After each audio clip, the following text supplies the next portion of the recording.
wabarakatuh. Welcome back to CISP Channel Sharing and Learning. Salam sejahtera buat teman-teman pejuang LIP ASN P3K 2021. Oke, gimana nih teman-teman persiapannya? Semoga semakin mantap ya belajarnya, karena seperti yang sudah teman-teman tahu dan ini yang sudah teman-teman tunggu nih, untuk tes P3K pertama kali akan dilaksanakan tanggal 13 September 2021. So kalau kita countdown lagi ke depan ya, kurang lebih ada 10 hari lagi. Nah, teman-teman sendiri kan persiapannya sudah panjang nih. Kita sudah lumayan terbantu banget dengan adanya modul yang dibagikan dari pemerintah, lalu di LMS juga kita difasilitasi dengan tryout, dari PGRI juga ada simulasi, dan banyak juga tryout yang dilaksanakan oleh ya teman-teman di luar sana gitu. So, sebenarnya untuk materi yang sudah teman-teman pelajari sih ya sudah lumayan cukup. Dari yang sudah teman-teman pelajari itu, sekarang karena sudah semakin mendekati hari H, itu penting bagi teman-teman semuanya untuk lebih ke tips triknya, bagaimana sih supaya kita bisa memaksimalkan, kita bisa mengefektifkan beberapa hari ke depan ini supaya nanti hasilnya kita bisa maksimal gitu. Oke, jadi kita sekarang lebih banyak belajar lagi tentang tips triknya ya, bagaimana kita menghadapi tes P3K 2021 itu sendiri. Masih ke tahap persiapan karena sekarang kita belum ada yang tes ya. Persiapannya adalah yang pertama, itu teman-teman harus banget yang namanya update info ya. Dan update infonya itu diusahakan di situs-situs resmi pemerintah gitu. Apa teman-teman update-nya mungkin dari IG, dari website resminya, dari Twitter atau manapun itu yang resmi nih teman-teman. Jangan sampai teman-teman dapat info yang salah atau hoax gitu. Dan ya itu tadi, memang teman-teman harus update info mulai dari nanti tes P3K sesuai dengan formasinya teman-teman itu, materinya yang dipelajari apa saja, lalu ada berapa soal, lalu nanti apa saja yang harus teman-teman bawa ketika tes.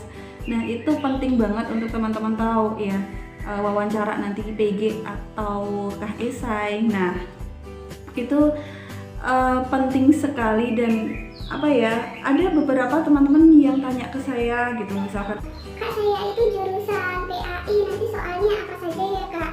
Ya udah dijawab. Terus nanti kan saya cuma jawab ya, ada pedagogik, lalu ada profesional, lalu blablabla. Nanti kalau profesional apa saja ya Kak? Terus soalnya ada berapa ya Kak? Banyak sekali pertanyaan yang sebenarnya teman-teman, jadi gini loh, teman-teman itu harus bijak dalam berliterasi. Kalau memang hal-hal seperti itu sudah jelas, sudah ada, sudah diumumkan jauh-jauh hari sebelumnya, ya coba teman-teman untuk baca, teman-teman pahami lagi, dalami lagi, jangan sampai yang sudah ada di situ itu teman-teman tanyakan lagi gitu loh. Seperti itu ya. Yang pertama adalah update info. Yang kedua itu teman-teman harus banget yang namanya kepo. Jadi tidak selamanya kepo itu negatif ya. Karena tahun sebelumnya itu yang ikut P3K adalah honorer K2 teman-teman, jadi terbatas sekali yang bisa ikut, dan sekarang bisa diikuti oleh yang dari umur berapa ya, 21 ya sampai dengan 59, dan teman-teman di luar sana mungkin yang fresh graduate juga bisa ikutan. So banyak sekali yang memang belum ada pengalaman untuk ikut P3K atau baru pertama kali ikut P3K itu sendiri. Nah jadi penting banget yang namanya kita kepo. Seperti aku nih, kemarin kan pertama kali ikut CPNS ya. Jadi ya bagaimana supaya akunya baru pertama kali tapi serasa sudah punya pengalaman gitu, serasa sudah pernah ikut CPNS gitu. Nah itu yang harus teman-teman tahu. Dan alangkah lebih baiknya kalau teman-teman cari taunya itu dari orang-orang yang sudah pengalaman asli gimana, yang sudah benar-benar mengikuti tes P3K itu sendiri. Jadi seperti kemarin aku tanyakan ketika aku ada rapat KKG ya, jadi kebetulan di situ ada yang baru lulus tes P3K tahun sebelumnya gitu. Nah aku tanya-tanya di situ, materinya yang keluar apa saja sih, lalu tesnya seperti apa, apakah nilainya langsung keluar. Nah itu kalau kita benar-benar tanya dari yang mengalami langsung, itu akan lebih lebih mengena gitu. Jadi tidak jauh-jauh dari situ gitu. Dan sekali lagi, kita belum pernah ikutan tes tapi kita semacam sudah punya pengalaman gitu ya. Seperti dulu nih, bahwa di awal-awal itu kan infonya ya bahwa nanti ada skolastik, ada banyak sekali yang keluar, ada 40 soal segala macam. Ternyata setelah saya tanyakan kepada orang tersebut ya, dia bilangnya ada skolastik tapi nggak banyak, katanya kayak gitu. Terus materi-materinya itu kayak yang kita pelajari ketika kuliah tuh ada kayak teori belajar, lalu matematikanya ya ada sih SMA, SMP tapi nggak banyak. Nah itu sesuai setelah saya pelajari di situ memang sesuai seperti yang kita pelajari di SIM PKB gitu teman-teman. So penting sekali ya ini untuk tips yang kedua. Lalu yang ketiga, ini dari sekian tips yang aku share hari ini yang paling penting sih. Yang ketiga adalah simulasi teman-teman. Nah simulasi itu paling penting nih dari tahapan yang harus kita lalui sekarang. Jadi teman-teman sudah tahu bahwa P3K itu sendiri nanti akan ada 155 soal ya, dengan ada timernya 170 menit. So 155 soal itu bukan soal yang sedikit, lalu 170 menit oke, lama, dan di situ kita butuh banget yang namanya konsentrasi. So kalau teman-teman tidak latih dengan simulasi itu nanti bakalan kaget, bakalan kesulitan dalam kita menghadapi tes itu sendiri gitu. Jadi beberapa teman-teman pernah sampaikan bahwa Kak, kalau kasih soal itu jangan banyak-banyak dong, dikit-dikit aja, tapi yang penting kita paham, kita tahu maksudnya, seperti itu. Oke, mungkin teman-teman kalau mengerjakan soal yang sedikit, mungkin 20, 30, iya teman-teman bisa paham karena itu teman-teman masih konsentrasi. Tapi bagaimana ketika besok nih, ketika tes teman-teman langsung jebret 155 soal, apakah masih bisa konsentrasi? Nah itulah pertanyaannya. Salah satu yang bisa kita lakukan untuk tetap bisa konsentrasi adalah dengan kita sudah terbiasa, kita simulasikan gitu. Jadi otak kita itu sudah dibiasakan, oh saya sudah pernah nih simulasi 155 soal. Jadi untuk tes ini sendiri tidak akan begitu mengalami kesulitan gitu loh teman-teman. So ketika teman-teman sudah persiapan di sini sudah matang, sebenarnya teman-teman itu bisa mengerjakan, teman-teman bisa menjawab dari semua materi itu teman-teman sudah baca, sudah mengerjakan tryout berkali-kali, pengetahuannya juga sudah lumayan. Tapi karena kurangnya simulasi nih, teman-teman waktu tes nantinya jadi kaget. Jadi segala pengetahuan yang sudah dipelajari itu bisa buyar teman-teman ketika konsentrasinya di 20-30 menit pertama, lalu nanti konsentrasinya turun karena kita tidak biasa dengan simulasi, semakin lama semakin turun dan akhirnya itu buyar gitu. Jadi itulah pentingnya simulasi teman-teman. Kalau bisa paling tidak sehari itu teman-teman simulasikan 1 kali ya. Jadi ada 155 soal, teman-teman bisa cari-cari tryout di luar atau teman-teman bisa susun sendiri nih tryout. Nanti teknisnya ada berapa, pedagogiknya ada berapa, manajerial, sosiokultur, wawancara sesuai dengan yang akan diujikan nantinya. Gitu. Oke ya. Sekali lagi penting sekali buat teman-teman untuk melakukan simulasi. Lalu next lagi yang keempat. Selain kita simulasikan seperti itu, yang keempat adalah kita simulasikan seperti kita benar-benar sedang tes nih teman-teman. Jadi kalau tes itu gimana sih? Pakai masker 3 lapis gitu ya, ada kainnya, ada masker yang ketentuannya sudah ada di situ gitu. Nah kalau teman-teman udah simulasi tapi teman-teman tidak disimulasikan dengan seperti yang kita akan tes sebenarnya, itu nanti kaget lagi teman-teman ya. Jadi intinya begini, ketika teman-teman simulasi nih sekarang, teman-teman kerjakan dengan 155 soal 170 menit dengan pakai masker 3 lapis juga. Dan kalau nantinya ketika tes itu tidak boleh minum, ya ketika kita simulasi ya nggak minum juga gitu teman-teman. Jadi kan kalau kita tidak terbiasa ya yang namanya udara, kalau udara itu tidak lancar mengalir ke otak itu akan berpengaruh ke daya konsentrasi kita. Tapi sekali lagi bisa karena terbiasa. Kalau teman-teman sudah dibiasakan nih, mungkin pertama masih kesulitan nih, kita biasakan sedikit demi sedikit, mungkin maskernya 30 menit sekali dibuka sebentar lalu nanti dipakai lagi. Tapi mendekati hari H sudah benar-benar harus teman-teman dengan persis seperti yang akan teman-teman ujikan di tes gitu ya. Diulang sekali lagi, simulasi dengan seperti teman-teman akan tes, pakai masker lah, tidak minum lah, dan lain sebagainya gitu ya. Oke, lalu apa lagi ya?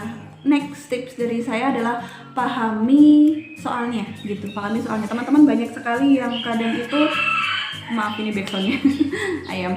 Teman-teman banyak sekali yang kadang itu bilang, Kak ini yang di soal dari si A KJ-nya kok soal yang sama itu KJ-nya bisa C, dari yang si B kok KJ-nya D gitu. Jadi pusing, jadi bingung, jadi jadi belajarnya jadi buyar gitu katanya. Nah, justru dengan teman-teman adanya seperti itu adalah hal yang ini ya, kalau dari saya justru saya senang kalau ketemu soal yang ada beberapa KJ-nya beda kayak gitu. Karena dari situ kita bisa tahu, oh ini kok KJ-nya beda. Lalu kita pahami lagi, kita cari referensinya lagi, yang benar yang mana sih? Oh, ternyata yang benar berdasarkan referensi itu yang A. Di sini kan berarti kita paham, teman-teman.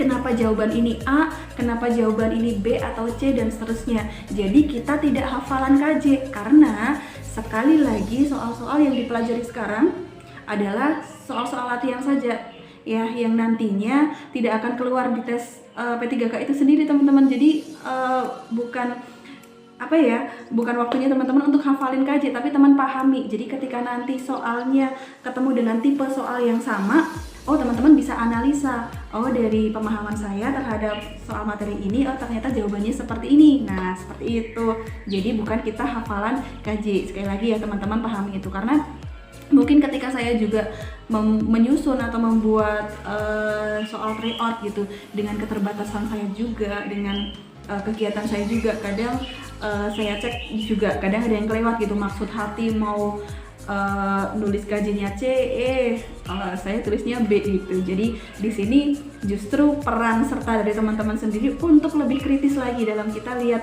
dari soal ke KJ itu sesuai atau tidak, gitu ya. Dan tips selanjutnya adalah ketika teman-teman selesai simulasi, teman-teman mengerjakan tryout, itu keluar nilainya, teman-teman pahami dari situ. Oh ini aku yang benar sekian, yang salah sekian. Teman-teman catat mana lagi yang harus ditingkatkan, mana lagi yang masih kurang, seperti itu, mana lagi yang sudah bagus, kayak gitu ya. Lalu teman-teman juga lihat mana yang soal-soal sekiranya teman-teman masih bingung. Teman-teman baca lagi, pahami lagi, kenapa sih jawabannya bisa seperti ini, cari referensinya, lalu catat. Nah, catatan dari teman-teman sendiri itu kan dari baca, lalu mengerjakan, lalu catat. Nah, itu akan lebih nempel lagi, nempelnya berkali-kali, teman-teman. Seperti itu ya. Oke, next ini dari aku adalah bahwa tes P3K 2021 itu benar-benar peluang yang diberikan oleh pemerintah. Jadi angin segar nih buat teman-teman semuanya, karena dari zaman dulu kita sudah buat guru-guru honorer sendiri yang usianya di atas 35 itu sudah tidak bisa ikut CPNS, dan sudah diperjuangkan bagaimana supaya pengabdiannya itu bisa dihargai dan lain sebagainya. Nah, sekarang adalah waktunya nih teman-teman, baik yang usianya sudah 35 ke atas maupun yang masih muda-muda nih, semuanya diberikan peluang untuk bisa jadi ASN 2021. Nah, karena peluang yang sudah diberikan oleh pemerintah itu, maka sekarang saatnya kita adalah memaksimalkan dari peluang itu sendiri, teman-teman. Jadi buat mungkin teman-teman yang yang mohon maaf itu mungkin umurnya sudah ya 35 ke atas, 40, bahkan ada yang di bimbel saya itu 56 tahun gitu teman-teman, tapi masih semangat gitu. Jangan pernah beranggapan bahwa aduh aku itu sudah mengabdi sudah lama, mau diangkat saja kok harus belajarnya segini banyak, pengetahuan saya kan ya sudah dari lama gitu, mau pelajari seperti ini kesulitan dan sebagainya kok dipersulit atau apalah itu. Teman-teman jangan berpikiran seperti itu. Teman-teman sekarang berpikirannya adalah bahwa kita sebagai guru ya memang harus selalu belajar, teman-teman. Dan ya teman-teman positive thinking saja, bahwa yakinlah apa yang sudah kita perjuangkan, apa yang sudah kita kita lakukan sekarang dengan maksimal, pasti nantinya akan membuahkan hasil gitu. So jangan jangan banyak berpikiran dengan hal-hal yang di luar dari persiapan kita itu sendiri. Yang penting sekarang fokus ya, singkirkan atau jauh-jauhkan dari hal-hal yang membuat pemikiran kita itu semakin sempit gitu, kayak aku harus belajar segini banyak, apa bisa ya, harus mempelajari materi segini banyak ya, apa bisa ya. Tidak usah berpikiran seperti itu. Yang penting fokus saja, bismillah, maksimalkan ikhtiar semaksimal mungkin. Kita pantaskan lagi diri kita, apakah kita nantinya sudah pantas untuk menjadi ASN seperti itu, dengan berdoa, dengan kita saling berbagi teman-teman. Berbagi itu tidak harus berbagi yang aduh aku nggak punya soal nih Kak, aku nggak bisa bagi polling, aku nggak bisa buat tryout, nggak bisa buat kuisis. Berbagi tidak harus dipikirkan yang harus besar begitu, tapi teman-teman misalkan punya satu modul nih, aku bagikan nah hanya hal-hal kecil seperti itu tapi dampaknya besar buat teman-teman yang lain semua. Jadi teman-teman yakinlah kalau kita sedikit saja kita bisa bermanfaat buat orang lain, pasti nanti itu akan berpengaruh juga impactnya ke diri kita sendiri. Oke, jadi sekali lagi kita sudah berusaha, kita sudah maksimal, kita sudah ikhtiar, kita pantaskan diri kita, dan yang terakhir adalah berdoa. Kita ikhlaskan lagi, apapun itu hasilnya adalah yang terbaik buat kita teman-teman. Oke, sekian ya yang bisa saya sampaikan. Oke, satu lagi nih yang terlewat tadi, yang mau sampaikan adalah bahwa ini peluang yang harus teman-teman maksimalkan. Kenapa? Karena ketika kita gagal di sini ya, ketika kita tidak bisa maksimalkan ini, seperti ini, ada beberapa daerah yang formasinya itu banyak teman-teman. Jadi di satu SD misalkan itu formasinya apa ya, jumlah yang dibutuhkan di situ itu melebihi dari guru yang ada gitu. Jadi kadang ketika kita tidak ada saingan teman-teman, kita itu bersaing dengan diri kita sendiri. Nah itulah teman-teman yang berat. Karena kadang kita menyepelekan itu, kita merasa bahwa nggak ada saingan, jadi santai dulu deh belajarnya, ntar lagi deh, kayak gitu. Padahal sekali lagi teman-teman, ketika ini teman-teman tidak bisa maksimal atau nantinya sampai ke hasil akhir sudah tes tahap pertama, kedua, ketiga, dan sampai perankingan teman-teman tidak lulus, itu teman-teman ini sudah pasti akan digantikan oleh teman-teman yang lain, gitu. Jadi sekali lagi ya, maksimalkan peluang yang sudah diberikan oleh pemerintah. Oke, sekian yang bisa aku sampaikan, semoga bermanfaat. Nanti masih ada part selanjutnya untuk bagaimana sih kita bisa maksimalkan tips trik lainnya untuk supaya nanti di tes P3K itu bisa dapat hasil maksimal, bisa lulus PG, dan akhirnya teman-teman bisa dapat nih P3K 2021. Oke, sekian teman-teman yang bisa aku sampaikan. Ada kurang lebihnya mohon maaf. Kekurangan itu semata-mata adalah keterbatasan saya gitu ya. Jika video ini bermanfaat, jangan lupa untuk like, komen, nyalakan lonceng notifikasi supaya tidak ketinggalan dengan update info selanjutnya ya, dan share ke teman-teman kalian semuanya supaya lebih banyak lagi yang dapat manfaat dari video ini. Oke, sampai jumpa di video-video selanjutnya. Wassalamualaikum warahmatullahi wabarakatuh. Salam Citri Channel Sharing.